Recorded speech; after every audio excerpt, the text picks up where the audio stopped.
Students, मैं उम्मीद करता हूं कि आप लोगों को जब टाइम मिलता होगा तो एक बार ऊपर मन से भी वीडियो को देख लेते होंगे। अब इसमें कुछ ऐसे भी स्टूडेंट्स होंगे जिसके मन में आया होगा हाँ हम कहाँ देखते हैं, सर को झूठे हम उम्मीद है।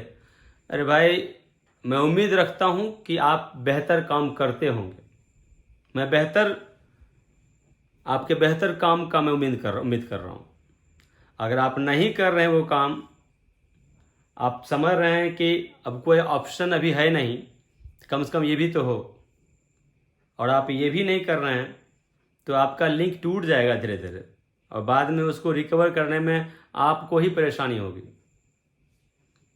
तो हम लोग जितना भी हो सकता है आपको मैं लिंक से जोड़े रखने का काम मैं कर रहा हूँ, ताकि आप लोगों को फिर से हमारी क्लास शुरू होगी, स्टार्ट होगी हमारे इंस्टीट्यूट में, तो आपको फिर से रिकवर करने में मेहनत नहीं करना पड़े, कठिनाई ना हो। तो प्लीज़ आप वीडियो ज़रूर देखें। जब भी फुर्सत मिलता है रात में सोते वक्त ऐसा तो नहीं कि बेड बजाते हैं तुरंत, ऐसा तो होगा नहीं। और आजकल लॉकडाउन में नींद भी तो नहीं आती है। अब ये मेरा एक्सपीरियंस है, हो सकता है आपको आती होगी, लेकिन मुझे लगता है कि अभी कोई काम नहीं है तो नींद भी नहीं है, क्योंकि थकान होने के बाद ही नींद बेहतर आती है। अभी थकने की वजह तो है नहीं। हाँ, कुछ बच्चे होंगे जो कह रहे हैं मकई तैयारी करके आए हैं, नींद लगा। अरे भाई, मकई तैयारी होता है बस 20 दिन हुआ, 25 दिन हुआ, उसके बाद तो आप लोग टाइम निकाल के, मैं अधिक लंबा वीडियो तो बना नहीं रहा हूँ, वही 25 से 30 मिनट का होता है। आप प्लीज़ टाइम निकाल करके वीडियो ज़रूर देखें, ताकि आप एक बैलेंस आपका बना रहे पढ़ाई से। ठीक है, चलिए आगे का देखते हैं आज का क्लास। कल की क्लास में हम लोगों ने पढ़ा था, हाँ यही तो पढ़ा था, ये नीदर ऑफ द स्टूडेंट्स, ये सब पढ़े थे ना कल लास्ट वीडियो में।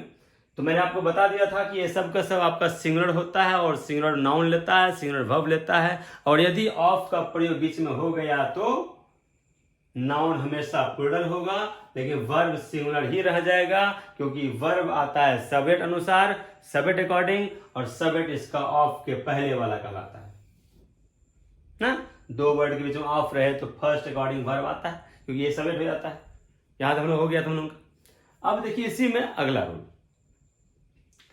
मैंने कहा था कि डिस्ट्रीब्यूटिव प्रोनाउन या एडजेक्टिव इतना छोटा सा टॉपिक ये है नहीं, थोड़ा सा लंबा है।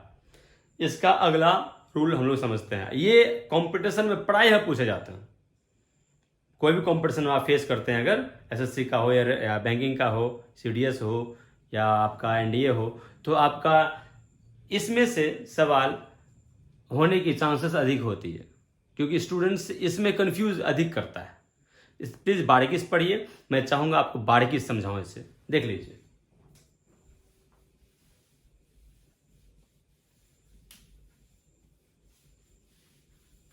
जैसा कि आपको मैंने बताया था,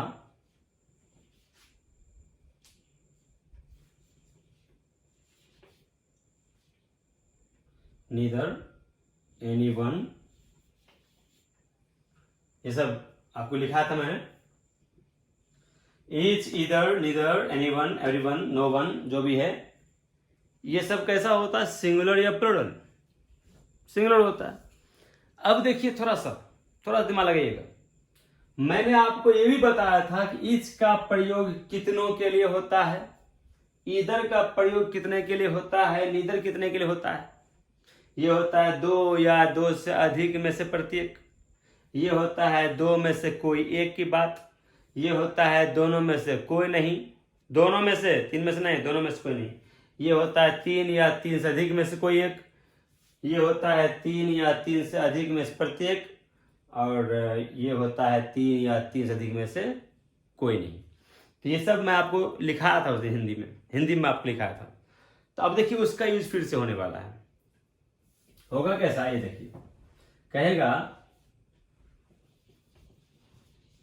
either of the 10 गर्ल्स, ध्यान दीजिएगा, आप जानते हैं ये सब का सब सिंगुलर होता है, ठीक है, सिंगुलर नाउन लेता है वो भी ठीक है, लेकिन अगर बीच में ऑफ आ जाए तो आने वाला नाउन हमेशा प्लुरल हो जाता है, होता है ना, लेकिन वर्ब हमेशा सिंगुलर ही रह जाता है। यहां पर आपका जब भी आएगा तो सिंगुलर आएगा, जो भी वर्ब दें आप सिंगुलर देंगे आप। Either of the 10 girls is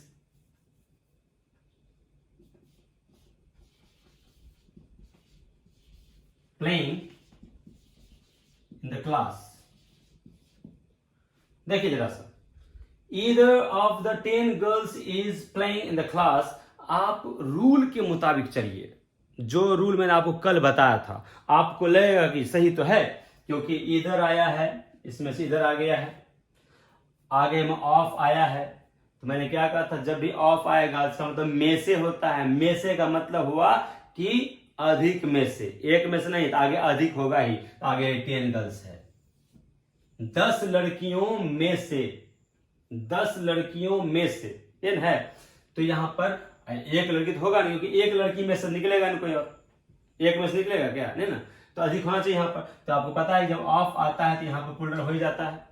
अब ये तो प्लुरल आता है, लेकिन वर्ब आपका सिंगुलर आता है, क्योंकि इसके अकॉर्डिंग आता है, आपको ये भी पता है। तो बीच में ऑफ आ गया है, तो मैंने क्या कहा था, आजू बाजू देख लीजिए, बीच में ऑफ है तो जो पहला है फर्स्ट वर्ड है उसी के मुताबिक आपका आता है वर्ब। यहाँ तक क्लियर, आपको लगा सही तो है, प्लेइंग इन द क्लास। लेकिन एक जगह आप मिस कर रहे हैं, इस तरह का जो है क्वेश्चन रहता है आपके एग्जाम में, कंपटीशन में क्या रहेगा, ए, यहां से यहां तक बी, इज हो गया सी, तो इज प्लेइंग तक मान लीजिए, इज प्लेइंग तो हो गया सी, यहां से हो गया आपका टी। ये आपका ऐसा रहता है कॉमन एरर में, कहता है इच, यहां मान लीजिए ए हो गया यहां से यहां तक आपका बी हो गया, फिर इज से लेकर प्लेइंग तक आपका सी हो गया, और यहां से यहां तक डी हो गया, यहां कहेगा नो एरर, ये हो गया आपका ई। कहेगा कि किस पार्ट में गलती है, कहता है निकालने किस पार्ट में गलती है। आप ए में देख रहे हैं कि ईदर ऑफ, इसमें तो कोई गलती दिख नहीं रहा है, अभी कोई गलती दिख रहा है क्या, स्पेलिंग गलत तो है नहीं ना। बी में है यहां से यहां तक द 10 गर्ल्स, अब 10 आएगा तो गर्ल्स तो आएगा ही ना। सी में है इज प्लेइंग, अब आपको ये दिमाग लगाना इज सही है कि नहीं, गर्ल्स है तो इज होना चाहिए, हाँ होना चाहिए, क्योंकि यहां इसके अनुसार वर्ब आ रहा है, क्योंकि बीच में ऑफ आया हुआ है, इसके अनुसार वर्ब इज आएगा ही, प्लेइंग तो ठीक है, इन द क्लास।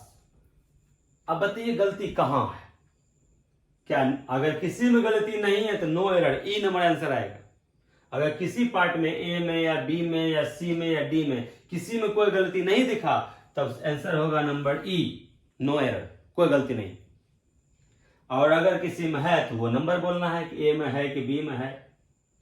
तो जरा ध्यान दीजिएगा, आपको मैंने कहा था ईदर का यूज कितने के लिए होता है, दो में से कोई एक, कितना में से, दो में से, तीन में से नहीं, दो में से कोई एक। अब आप बताइए, यहां कह रहा है 10 लड़कियों में से कोई एक, इसका मतलब कोई एक होता है ना जी, इधर मतलब कोई एक होता है ना, इसका कोई नहीं होता है ना, तो इसका मतलब कोई एक हो रहा है, तो कोई एक इधर का पढ़ो कितना में से कोई एक, दो में से कोई एक, इधर कैपेसिटी दो तक ही है ना, यहां कह रहा है 10 लड़कियों में से कोई एक, इसका मतलब में से हो रहा है, तो 10 लड़कियों में से कोई एक, अरे यार 10 में से कोई एक के लिए इधर आता ही नहीं, 10 में से कोई एक इधर आता ही नहीं, इधर कैपेसिटी दो तक ही है, यहां 10 कह रहा है, तो कोई तो होगा जिसकी कैपेसिटी होगी 2 से अधिक में से कोई एक कहने की, 2 से अधिक में से कोई एक कहने की कैपेसिटी किसी की होगी, तो वो है आपका एनीवन। एनीवन की हिंदी भी होती है कोई एक, लेकिन कितना में से, तो 3 या 3 से अधिक, 3 या 3 से अधिक में से कोई एक, 3 या 3 से अधिक, 3 से 10 है ना, में से कोई एक, मतलब यहाँ पर 10 में से कोई एक की बात कर रहा है, तो जाहिर सी बात है कि यहाँ पर इधर होगा नहीं, क्योंकि यहाँ पर 2 रहता तब इधर शूट करता, क्योंकि कैपेसिटी इसकी 2 तक ही है। यहाँ 10 आया है, इसका मतलब इधर शूट नहीं करेगा, यहाँ होगा anyone. Anyone of the 10 girls is playing in the class. आया समझ में? आप ये जरूर देख लिया कीजिए कि यहां पर जो वर्ड आया है और यहां पर जो संख्या आया है, जो न्यूमेरल यहां है और जो यहां पर वर्ड आया है, क्या ये दोनों जो है बैलेंस है, एक दूसरे को जो है दोनों बैलेंस कर पा रहा है? इसकी कैपेसिटी 2 तक ही खत्म, यहां लिखा है 10, तो ये तो इसकी कैपेसिटी से बाहर का चीज है। तो आखिर कोई तो होगा जिसकी कैपेसिटी में ये होगा। अब यहां पर कोई एक हो रहा है तो कोई एक वाला ही डालना है। हम जान रहे हैं कि आप ये भी सोच रहे होंगे कि ये भी डाल सकते हैं, इसका मीनिंग तो 3 या 3 से अधिक में आता है। ये भी आता है 3 या अधिक। अरे भाई, इसका मीनिंग होता है प्रत्येक, 3 या 3 से अधिक में से प्रत्येक, कोई एक नहीं, प्रत्येक। इसका होता है कोई नहीं, 3 या 3 से अधिक में से कोई नहीं। यहां जब कह रहा है कोई एक की बात, तो कोई एक वाला वर्ड यहां आएगा। क्वेश्चन में आया है कोई एक वाला, तो कोई एक वाला जो होगा वो डालेंगे, लेकिन हाँ उसकी कैपेसिटी में 10 आना चाहिए। कोई एक वाला ये है, तो इसका यूज यहां होगा any one of the 10 girls. समझ में आ गया ना? एक और देखते हैं, जब तक समझोगे नहीं तब तक छोड़ेंगे नहीं। देखिए कैपेसिटी, इसका 2 और प्लस जितना कर दो, ठीक। इधर का सिर्फ 2 में से कोई एक, इधर का भी 2 में से कोई नहीं। कैपेसिटी देखते जाओ, इसका 3 प्लस जितना कर दो, इसका भी 3 प्लस जितना कर दो, इसका भी 3 प्लस जितना कर दो। कैपेसिटी देख लीजिए सबका। अब देखिए,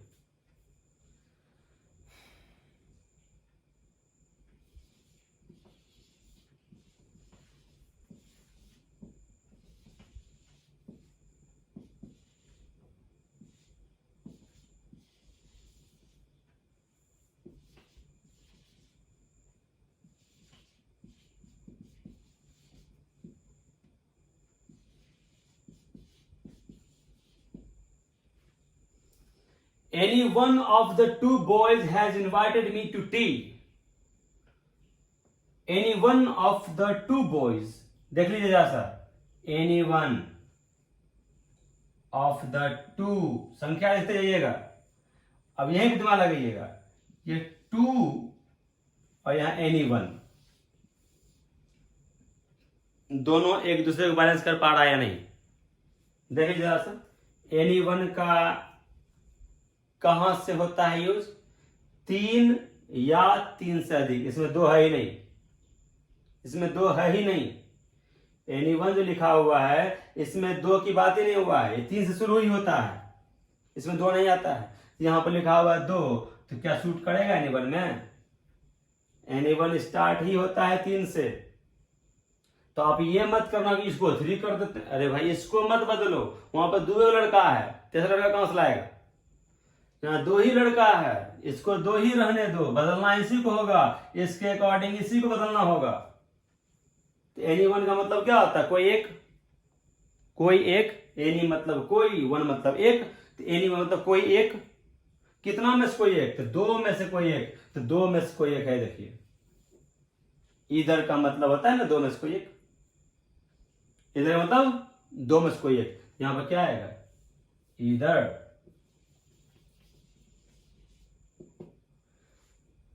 इज दैट क्लियर? आगे का सब चीज ठीक ही है। इधर आया है, ऑफ आया है, ऑफ आया तो आगे नाउन तो प्लूरल होगा ही, नाउन प्लूरल आया है। अब वर्ब लेकिन इसके अकॉर्डिंग आएगा, ऑफ के पहले अकॉर्डिंग। ये सिंगुलर होता है, सिंगुलर वर्ब आया, इनवाइटेड मी टू टी। हो गया ना?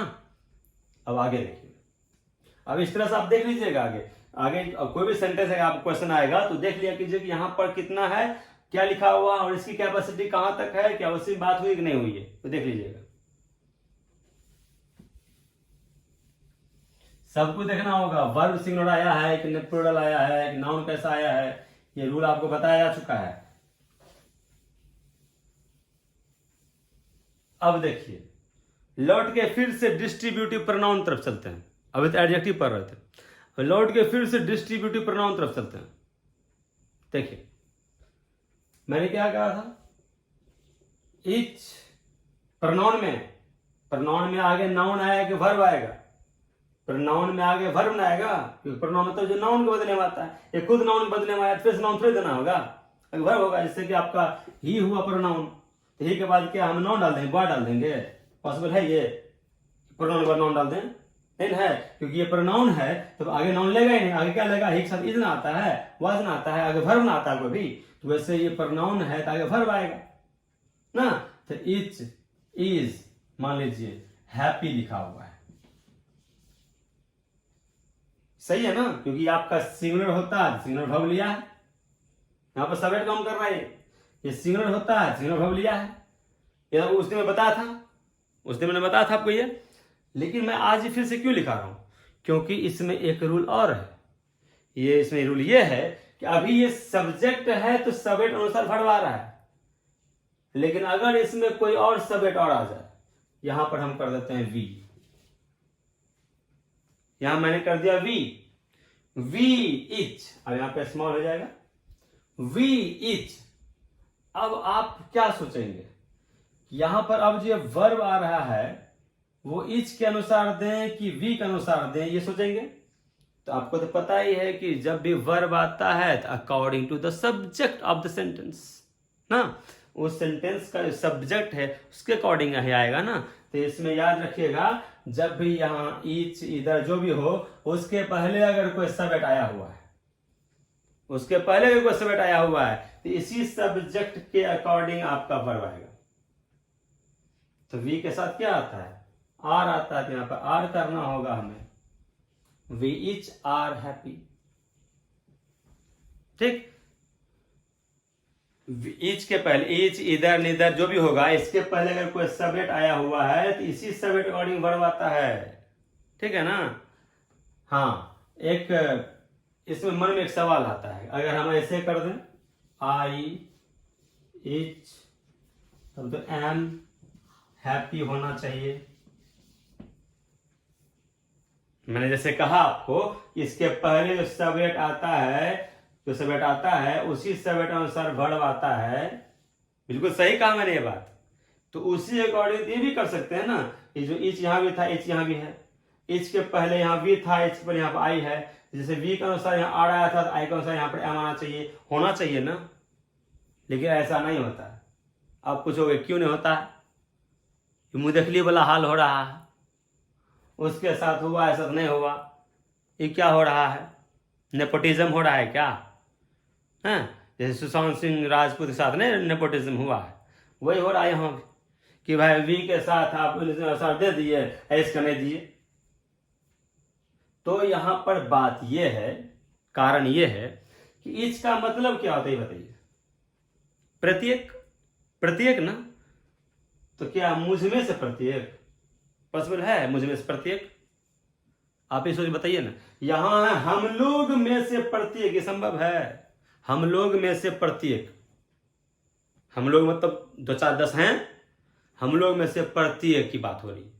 तो ये पॉसिबल है कि वी के साथ हम प्रत्येक, हम लोग में प्रत्येक यूज हो सकता है। लेकिन क्या मैं के साथ प्रत्येक होगा, मैं प्रत्येक?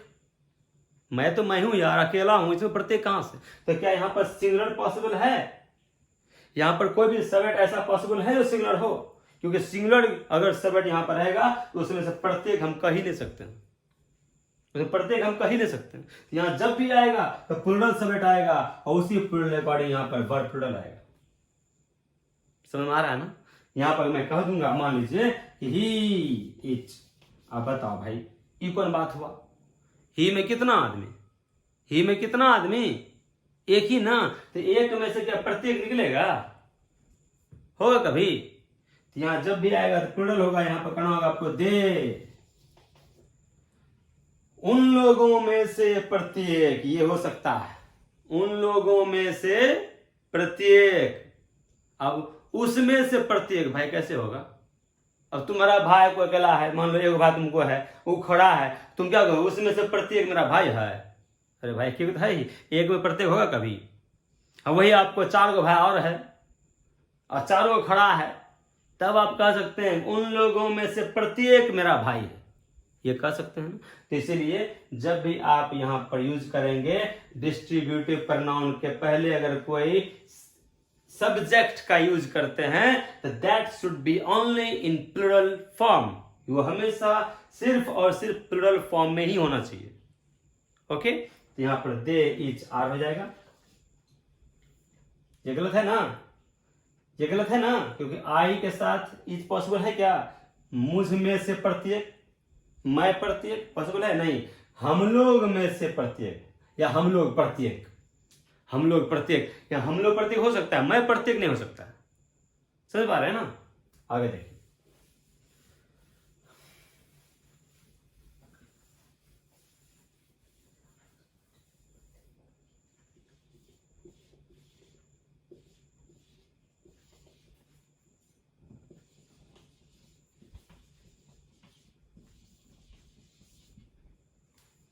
You each are hungry. आपके मन में सवाल आया कि अब यहां पर फंसेगा, क्यों? क्योंकि आपका यू सिंगुलर भी होता है और प्लूरल भी होता है, होता है ना जी? यू आपका सिंगुलर भी होता है और प्लूरल भी होता है। तो अगर ऐसा सेंटेंस आया हुआ है तो यहां आपको मजबूरी बस भी आपको प्लूरल ही मानना होगा, क्योंकि वर्ब भी तो प्लूरल आया ही है। क्या दिक्कत है? मानते हैं कि सिंगुलर के साथ भी आर ही आता है, लेकिन यहां आपको मानना है कि प्लूरल ही है ये, क्योंकि तुम में से प्रत्येक नहीं हो सकता है, तुम लोगों में से प्रत्येक हो सकता है। यहां प्रत्येक का वर्ड यूज हुआ है, तो यहां पर तुम लोग की बात हो रही है, सिर्फ तुम की नहीं, तुम लोगों की। तो तुम लोगों में से प्रत्येक जो है भूखे हो, तो ये आपका प्लूरल फॉर्म की बात किया जा रहा है। क्लियर है गाइस?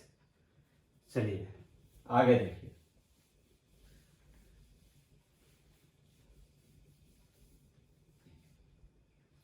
तो आपका डिस्ट्रीब्यूटिव प्रोनाउन और एडजेक्टिव का जो मेन रूल था मैंने आपको बताया। इसके अलावा आपको शायद एग्जाम में इससे अलग सवाल नहीं आता है डिस्ट्रीब्यूटिव प्रोनाउन से या एडजेक्टिव से। ये क्लियर हो गया आपका, ठीक? तो अगला वीडियो मैं चाहूँगा कि अगला चीज टॉपिक में अगला वीडियो में दूंगा। लेकिन एक बात और सुन लीजिए थोड़ा सा, कि जब भी आप फ्री होते हैं घर पे, अभी तो ऐसे जनरली फ्री रहते होंगे आप, मैक्सिमम टाइम तो आपको तभी कोई काम होगा नहीं, तो जब भी आप ऐसे फ्री फील करें तो फ्री रहने के बाद क्या होता है कि हमारा मन नहीं लगता है, बोरिंग सी लाइफ हो जाती है, कुछ भी अच्छा नहीं लगता है। तो ये बोरिंग लाइफ जो होती है ना हमारी, वो वजह एक ही है कि हमें कोई काम नहीं है। कभी कोई व्यस्त, पूरे दिन जो व्यक्ति व्यस्त रहता है उनके मुंह से कभी आप नहीं सुनेंगे कि मन नहीं लग रहा है। मन उस व्यक्ति को नहीं लगता है जो अपने समय को यूं ही बर्बाद करता है, यूं ही बैठा रहता है। एक गांव देहात में कहावत है, बैठाड़ी से बेगाड़ी भला। बैठे रहने से बेहतर है कि किसी के काम ही कर दें, किसी की हेल्प ही कर दें।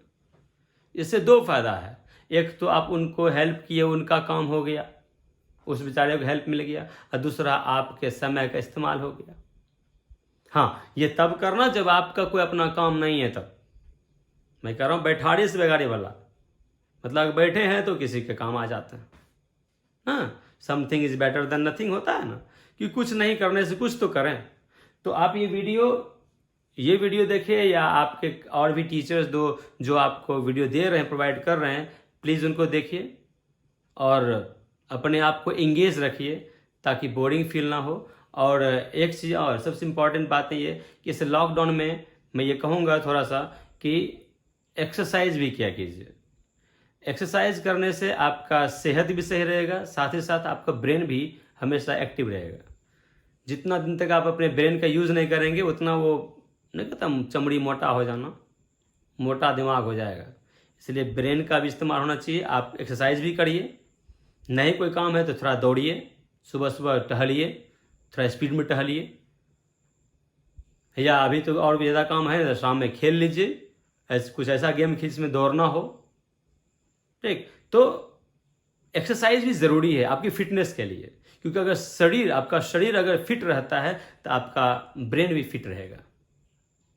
नहीं कहता healthy body has healthy mind, स्वस्थ शरीर के साथ ही स्वस्थ मन, विचार, दिमाग निवास करता है। नहीं तो आप अपने ब्रेन के साथ साथ थोड़ा सा बॉडी को भी फिट रखिए, अच्छा लगेगा, एक्टिव रहेंगे आप, मन भी लगेगा। Okay guys, see you tomorrow.